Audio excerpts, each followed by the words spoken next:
하나님의 대리자 요셉이라고 하는 제목으로 오늘 본문의 말씀을 전해드리도록 하겠습니다. 하나님께서는요 요셉을 꿈으로 이렇게 인도하셨어요.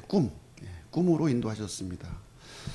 17살 때 11개의 볕단이 요셉에게 경의를 표하는 그런 꿈을 꾸었고요. 또 이어서 11개의 별과 해와 달이 또 요셉에게 경의를 표하는 그런 꿈을 요셉이 이제 꾸었습니다. 하나님께서 이렇게 보여주신 그 미래의 일을, 요셉의 미래의 일을 이렇게 보여주셨는데요.